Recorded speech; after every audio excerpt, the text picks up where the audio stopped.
بيقولوا البيوت أسرار، بس الحقيقة أنه الوجع هو اللي أسرار. تعرفوا شو يعني تلاقوا حالكم بلا أي شي، بلا أي طريق، بلا أي وجهة واضحة، ولا حتى ليرة لتبعدوا عن كل الأماكن اللي أذتكم. تعرفوا شو يعني لما يكون مستقبلك وكبريائك وأمانك مرهونين عند عتبة باب شخص غريب؟ لولا طيبة قلبه كنتوا رح تقضوا ليلتكم بالشارع. الظلم الحقيقي مو بس لما الناس بتكسرك، الظلم لما تطلعي من الأماكن اللي ما عرفت قيمتك، لما تقرري تترك الأماكن اللي كانت تحط شروط تواجدك فيها، ولما تلتفتي حواليكي ما تلاقي سقف واحد يحميكي. يا هلا فيكن، طمنوني عنكن، كيف حالكن مع حالكن؟ لساتكن قدراني تسمعوا صوتكن الحقيقي ولا بلشتوا تضيعوا بالزحمة؟ أنا ديليفان، واليوم بدنا نحكي عن شي سألتوني عنه كتير. بعلم النفس في مفهوم بيقلك إنه الأشياء مو دايما مثل ما بتبين، وكتير منكن سألوني ليش دايما بطلع بهي البيجامة؟ شو السر؟ ما عندك غيرها؟ صراحة أنا كان فيني ألبس كل مرة أحلى قطعة وأرتب قطعة عندي، بس أنا اخترت هي البيجامة بالذات لأطلع فيها دايما لأنها أغلى قطعة عندي، مو لأنه هي ماركة عالمية ولا لأنه مريحة، بس لأنه هي البيجامة هي اللي رجعت لي ثقتي وإيماني بالناس. هي البيجامة هي الشاهد الوحيد اللي بقي معي بليلة كنت مكسورة فيها، بليلة فقدت فيها كل شي، بليلة كنت فيها لحالي مكسورة وما بملك من الدنيا شي غير خوفي.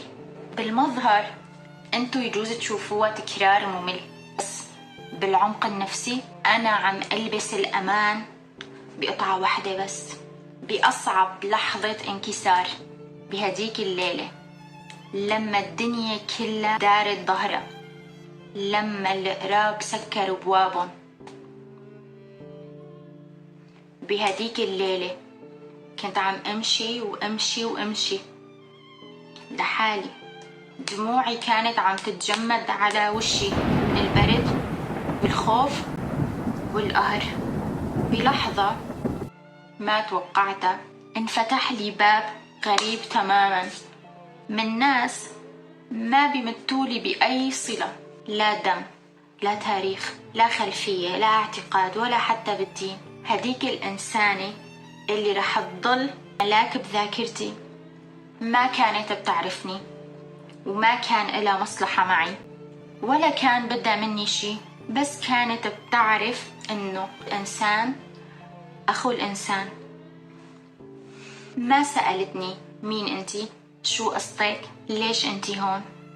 كل اللي عملته إنها سحبتني من برد الضياع والقهر اللي أنا كنت فيه، عطتني هي البيجامة. عطتني هي البيجامة حتى أدفى، ومو بس هيك، كانت دايما تمد إيدها وتعطيني وسيلة العبور لحتى ما أضل واقفة بمكاني، لحتى ما أستسلم. هي الإنسانة ما كانت عم تعطيني مساعدة بس، كانت عم تعطيني القوة والأمل لحتى كمل طريقي. كانت تطبطب على روحي، تذكرني دايما إنه أنا لسه بستاهل أعيش وأحلم.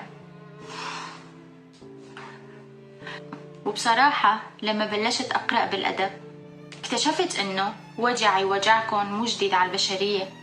بمسرحية عربة اسمها الرغبة في مقولة خالدة بتقول: اعتمدت دائما على لطف الغرباء. وكمان برواية البؤساء لما بيكون إنسان هربان من ماضي، فالأسقف ما بيحاسبه وما بيعاتبه، بس بيقله جملة غيرت مجرى حياته: بهذا الفعل أنا أشتري روحك من الظلام لأهديها لله. وهديك الإنسانة بلطفة وبأمانة اللي عطتني إياه كانت عم تمحي الخوف من طريقي، كانت عم تشتري روحي من اليأس وترجع لي قيمتي اللي أنا خسرتها بالأماكن القديمة. هي كانت حرفيا جندي من جنود الله الخفيين اللي وظيفتهم يرمموا روحك وقلبك لما الدنيا بتكسرك. أحيانا بيخطر لي ليش الله بيبعت لنا ناس غرباء بأوقات الشدة. بسيكولوجية العلاقات الغريب ما عنده أجندة مسبقة معك، يعني ما بيعرف ماضيك، بيعرف عيوبك، لهيك مساعدته لإلك بتكون أطهر أنواع الرزق، بتكون مسخرة من السماء مباشرة. لهيك بحب لكم لما الله بيسكر بواب القريبين بوشك، لأنه هون عم يجهز لك جيش من جنوده لحتى يثبت لك إنه هو أمانك ورزقك بإيده مو بإيد البشر. لهيك أنا بلبس هاي البيجامة، لأنه بتذكرني دايما إنه بيوم من الأيام الغرباء آمنوا فيني وبقيمتي أكتر من القريبين بيحطوا علي شروط. لهيك هاي البيجامة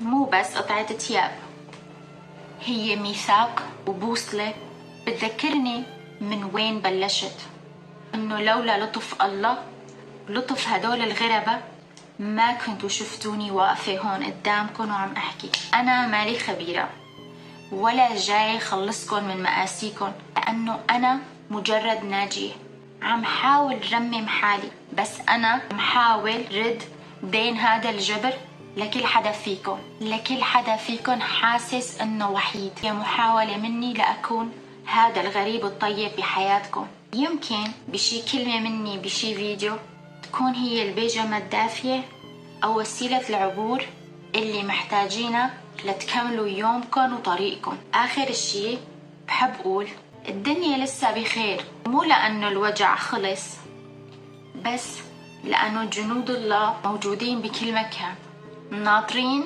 اللحظة اللي بيفقد فيها الواحد أمل يرجعوا يحيوه. قصتي مع هي البيجامة هي سر القوة اللي بتشوفوها بعيوني. بدي أسألكن وافتحوا قلبكن، هل مريتوا بلحظة كان فيها الغريب هو الأمان الوحيد بعد ما انخذلتوا من القريب؟ وشو هي تذكرة العبور اللي انمدت لكم بوسط العتمة؟